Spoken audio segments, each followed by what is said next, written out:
Hello good morning जोहार, मैं हसनैन और आप देख रहे हैं न्यूज झारखंड। आज तारीख 11 दिसंबर, दिन है सोमवार। समय हो चला है झारखंड की खबरों को जानने का, लेकिन उससे पहले अभी तक आपने चैनल को सब्सक्राइब नहीं किया तो चैनल को सब्सक्राइब कर लीजिए और वीडियो को एक लाइक कर दीजिए। चलिए जानते हैं झारखंड की प्रमुख बड़ी खबरों को। नोटों का पहाड़ रखने वाले धीरज साहू से कांग्रेस ने किया किनारा, कहा पार्टी का कोई लेना देना नहीं, पैसे का दे हिसाब। कांग्रेस ने पार्टी के राज्यसभा सदस्य धीरज प्रसाद साहू से जुड़े कुछ परिसरों से बड़े पैमाने पर नकदी की बरामदगी के बाद शनिवार को कहा कि उसका साहू के कारोबार से कोई लेना देना नहीं है तथा इस मामले पर उन्हें ही अपनी स्थिति स्पष्ट करनी चाहिए। पार्टी महासचिव जयराम रमेश ने अपने एक्स ट्विटर पर पोस्ट किया और कहा, सांसद धीरज साहू के व्यवसाय से भारतीय राष्ट्रीय कांग्रेस का कोई लेना देना नहीं है, सिर्फ वही बता सकते हैं और उन्हें यह स्पष्ट भी करना चाहिए कि कैसे आयकर अधिकारियों द्वारा कथित तौर पर उनके ठिकानों से इतनी बड़ी मात्रा में नकदी बरामद किया जा रहा है। 500 करोड़ का आंकड़ा पार कर सकता है धीरज साहू का खजाना, अफसरों के हाथ लगा 5 लाख रुपए का पैकेट, लिखा था इंस्पेक्टर तिवारी। झारखंड से कांग्रेस के राज्यसभा सदस्य धीरज प्रसाद साहू से ठिकानों पर चौथे दिन भी आयकर विभाग की छापेमारी जारी रही। शनिवार को भी टीम ने उड़ीसा के संबलपुर और बलंगीर में स्थित कई ठिकानों से करोड़ों रुपए बरामद किए। 4 दिनों से चल रही छापेमारी में साहू और उनके करीबियों के ठिकानों से बरामद नोटों में अब तक 300 करोड़ रुपए की गिनती पूरी हो चुकी है। शनिवार को आयकर विभाग की टीम ने उड़ीसा के बलंगीर शहर के तुतपाड़ा में स्थित शराब भट्टी के मैनेजर बंटी के घर तलाशी के दौरान 19 पेटियों से भरे करोड़ों रुपए बरामद किए। वहीं संबलपुर के बड़ा बाजार स्थित मिश्रस बलदेव साहू एंड सन्स की शराब भट्टी के कार्यालयों से भी नोटों से भरे कई बैग जब्त किए गए। इससे पहले टीम ने बौद्ध डिस्टिलरी प्राइवेट लिमिटेड तथा Baldev Sahu infra private limited company के कार्यालयों से 10 से अधिक अलमारियों में रखे गए भारी मात्रा में नोटों के बंडल बरामद किए गए थे। सूत्रों के अनुसार यह बरामदगी 500 करोड़ रुपए तक की हो सकती है। बरामद नोटों में ज़्यादातर 500 के, वही 100 और 200 के नोट की भी काफ़ी संख्या है। अभी कुछ लॉकर और बंद कमरे खोले जाने बाकी हैं। वहीं संबलपुर स्टेट बैंक के डीजीएम मनमोहन तिसवाई के अनुसार एसबीआई की 2 शाखाओं बलांगीर और संबलपुर में 40 बड़ी और छोटी मशीनों के माध्यम से नोटों की गिनती की जा रही है। आयकर विभाग की ओर से अब तक बैंकों को 176 बैंक गिनती के लिए भेजे गए हैं। मशीनों के खराब होने के कारण बैंकअप मशीनें भी रखी गई हैं, साथ ही मरम्मत के लिए इंजीनियर भी तैनात किए गए हैं। भगवान बिरसा मुंडा पर बनेगी फिल्म, उलेहातू में होगी शूटिंग, जाने कब से शुरू होगा काम।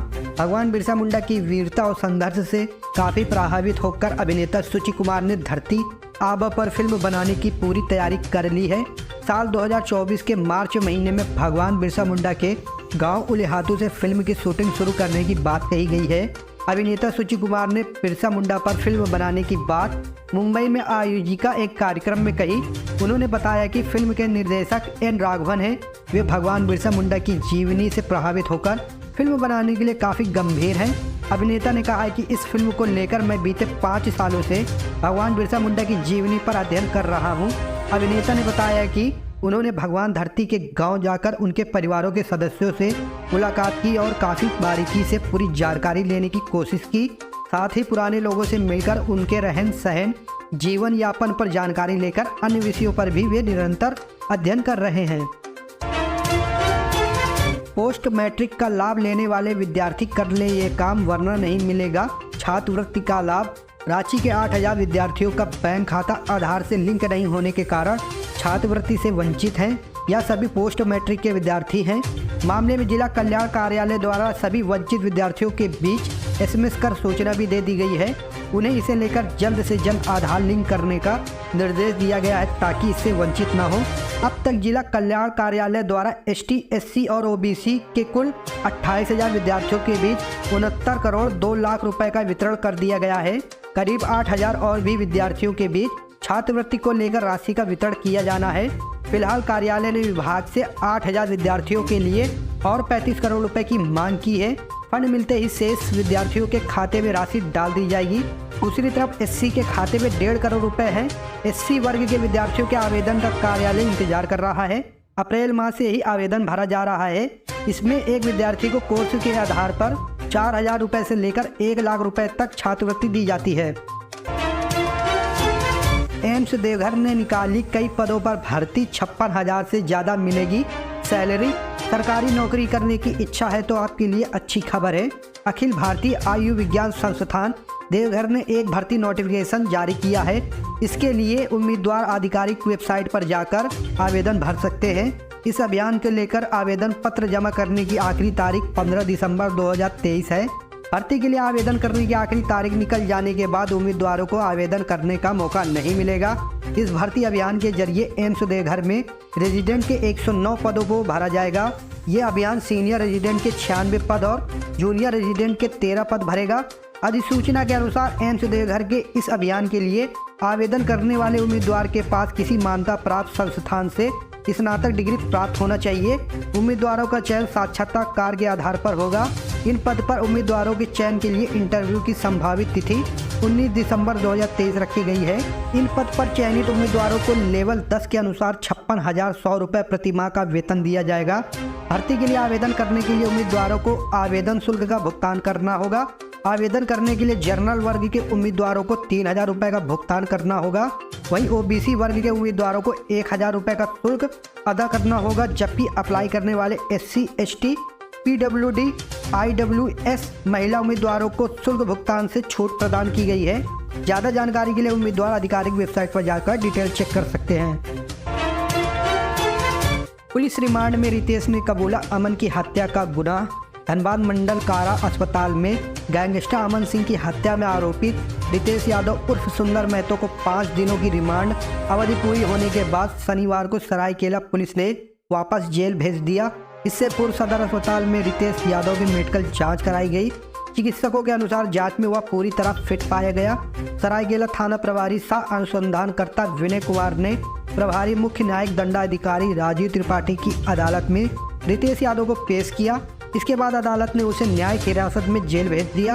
बता दें कि 4 दिसंबर को केस के अनुसंधानकर्ता विनय कुमार ने अदालत में आवेदन देकर रितेश यादव को पूछताछ के लिए 10 दिन की पुलिस रिमांड पर देने की प्रार्थना की थी। अदालत ने 5 दिनों के लिए उसे रिमांड पर देने का आदेश जेल प्रशासन को दिया। स्थानीय छात्रों के लिए IIT धनबाद में बने ट्रेनिंग सेंटर। CP राधाकृष्णन ने शनिवार को कहा कि IIT ISM धनबाद को एक ट्रेनिंग सेंटर उपलब्ध कराना चाहिए। ट्रेनिंग सेंटर में स्थानीय SC, ST, OBC छात्रों को प्रशिक्षण दे ताकि वे IIT स्तर की परीक्षाओं में पास कर यहां पढ़ाई करें। स्थानीय छात्रों को बेहतर शिक्षा देने में सहायक बने। झारखंड खनिज संपदा में धनी है, लेकिन यहाँ के लोग गरीब हैं। इसे समझें, यहाँ पर्याप्त MSSI नहीं है। छात्र व शिक्षक यह जरूर सोचे कि समाज को आप क्या दे रहे हैं। समाज को वापस करने का समय आ गया है। IIT के गोल्डन जुबली हॉल में आयोजित 98वें स्थापना दिवस समारोह के मुख्य अतिथि राज्यपाल ने कहा कि शिक्षक 5% छात्र छात्राओं को इंटरप्रेन्योर बनाने के लिए प्रेरित करें ताकि अधिक से अधिक आर्थिक विकास में योगदान हो। बदलते समय में हम कितने इंटरप्रेन्योर बना रहे हैं, यह महत्वपूर्ण है। शिक्षा से ही देश की अगली पीढ़ी का विकास होगा, उनका आत्मविश्वास बढ़ेगा, वे लीडर बनेंगे। आज की तेज तर्रार दुनिया में जहां टेक्नोलॉजी तेजी से आगे बढ़ रही है, अगली पीढ़ी के लिए लीडर व समस्या समाधानकर्ताओं को तैयार करने में संस्थानों की महत्वपूर्ण भूमिका है। अभी समय स्मार्ट सोच, नए विचारों व इनोवेशन का है। झारखंड के सिमडेगा में जंगली हाथियों का आतंक, 2 महिलाओं को कुचल कर मार डाला। झारखंड के सिमडेगा जिले में एक हाथी ने 2 महिलाओं मरियम मुडाइन और कमलावती को कुचल कर मार डाला। वन रेंज अधिकारी अभय कुमार ने कहा है कि रांची से लगभग 110 किलोमीटर दूर बानो इलाकों में एकोदा गांव के पास हाथी ने महिलाओं पर उस समय हमला कर दिया जब वे गांव के बाजार से घर लौट रही थी। वन रेंज अधिकारी ने कहा है कि हम हाथियों की आवाजाइयों पर नजर रख रहे हैं। झुंड से बिछड़ जाने पर जंगली हाथी अधिक आक्रामक हो जाते हैं। वन विभाग ने प्रत्येक मृतक के परिजनों को 10,000 रुपये की तत्काल सहायता प्रदान की है। क्या आपको लगता है ये 10,000 रुपये बहुत कम है या बहुत ज़्यादा है? कमेंट्स करके जरूर बताइएगा। बच्ची की निर्मम हत्या के विरोध में सीएम का पुतला फूका। भारतीय जनता पार्टी गुमला के रनिया प्रखंड के जयपुर गांव निवासी अर्चना कुंडुल्ला की फोरी गांव में निर्मम हत्या के विरोध में शनिवार की शाम को सीएम झारखंड का पुतला दहन किया। टावर चौक के समीप पुतला दहन करते हुए सरकार के खिलाफ नारेबाजी की गई। एसटी मोर्चा के जिला अध्यक्ष राम अवतार भगत ने कहा है कि आदिवासियों के नाम पर राज्य में शासन करने वाले सीएम हेमंत सोरेन को तुरंत इस्तीफा देना चाहिए। जब से झारखंड में मुख्यमंत्री बने तब से खास करके विशेष समुदाय द्वारा आदिवासी बच्चियों को निशाना बनाया जा रहा है, लव जिहाद का शिकार बनाया जा रहा है। हर जगह लड़कियों महिलाओं के साथ बर्बरतापूर्ण बलात्कार हत्या भी कर दिया जा रहा है। हत्या भी इतनी क्रूरता से की जा रही है कि सिर कहीं पर और शरीर का अन्य भाग कहीं और पर मिल रहा है। यह सब घटना झारखंड को कलंकित कर रहा है। हेमंत सोरेन सरकार विशेष समुदाय को खुश करने के लिए अपना सब कुछ ताकत लगा दिया है। इसकी भाजपा कड़ी शब्दों में निंदा करती है। अर्चना कुंडलना के हत्यारों को फांसी मिलना चाहिए। आदिवासी के साथ अन्याय बर्दाश्त नहीं किया जाएगा। डबल इंजन की सरकार ने दोनों हाथों से झारखंड को लूटा। हेमंत सोरेन ने बीजेपी पर साधा निशाना। झारखंड के मुख्यमंत्री हेमंत सोरेन ने भारतीय जनता पार्टी पर जमकर निशाना साधा है। उन्होंने कहा कि विपक्ष में बैठी सरकार जब अकेले झारखंड को नहीं लूट सकी तो डबल इंजन की सरकार बनाकर दोनों हाथों से लूटा। उन्होंने कहा कि पिछली भाजपा सरकार ने किसानों, आदिवासियों, महिलाओं के लिए कुछ नहीं किया। अपने सोशल मीडिया अकाउंट के जरिए हेमंत सोरेन ने बीजेपी को खूब खरी खोटी सुनाई। अपने ट्विटर पर पोस्ट करते हुए उन्होंने लिखा, विपक्ष में बैठे लोग 13-14 साल तक जब एक हाथ से राज्य को लूट नहीं सके तो 2014 में डबल इंजन की सरकार ने राज्य को दोनों हाथों से लूटने का काम शुरू किया। उस समय स्थिति इतनी खराब थी कि लोग भूखे मर जाते थे, लेकिन इनकी सरकारों के नाक, आँख, कान सब बंद थे, क्योंकि उस समय असंवेदनशील सरकार थी जिन्हें राज्यवासियों से कोई मतलब नहीं था। हेमंत सोरेन ने अपने सरकार की उपलब्धियां गिनाते हुए आगे लिखा, आज आपकी सरकार संवेदनशीलता के साथ राज्य के लाखों लोगों को योजनाओं से जोड़ने का काम कर रही है।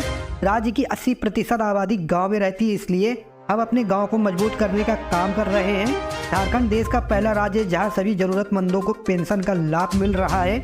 उन्होंने साथ ही यह भी बताया कि आसपास के राज्यों में लोगों को मिलने वाली पेंशन की राशि झारखंड में मिलने वाली राशि से काफ़ी कम है। बिरसा कृषि विश्वविद्यालय में अनुबंधन पर चपरासी अफसर से वीसी तक प्रभार में शिक्षकों के 692 में 582 पद रिक्त। झारखंड राज्य के एकमात्र बिरसा कृषि विश्वविद्यालय में चपरासी अनुबंधन पर है तो अधिकारी से लेकर वीसी तक के पद प्रभार में है। शिक्षकों के 692 स्वीकृति पदों में 582 से अधिक खाली है। विवि मुख्यालय सहित 11 कॉलेजों में अनुबंधन पर नियुक्त शिक्षकों से काम चलाया जा रहा है। मुख्यालय में अधिकारियों के सभी पद प्रभार में है। कुलपति का पद 3 माह से खाली पड़ा है। राज्य के कृषि सचिव को कुलपति का प्रभार दिया गया है, वह भी सिर्फ रूटीन कार्यों के लिए। विश्वविद्यालय में स्थिति यह है कि प्रोफेसर के पद पर अब लगभग 6 ही शिक्षक हैं, यानी 75 स्वीकृति पद में 69 खाली है। असिस्टेंट प्रोफेसर के 422 पदों में से 326 से अधिक खाली है। वहीं एसोसिएट प्रोफेसर के 195 में से 186 पद खाली है। एसोसिएट प्रोफेसर के नहीं रहने पर पीजी सहित पीएचडी कोर्स प्रभावित हो रहे हैं। वेटनरी कॉलेज में शिक्षकों की नहीं रहने पर 2 पीजी कोर्स बंद करने पड़े। हर वर्ष 500 से अधिक विद्यार्थी agriculture, veterinary, forest, agriculture engineering और हॉर्टिकल्चर आदि विभागों में नामांकन लेते हैं, लेकिन इन्हें अनुबंधन पर नियुक्त शिक्षक पढ़ा रहे हैं। कर्मचारियों के आधे से अधिक पद खाली हैं। अनुबंधन पर कर्मचारियों के आधे से अधिक पद और खाली हैं। अनुबंधन पर कर्मचारियों को रखकर काम चलाया जा रहा है।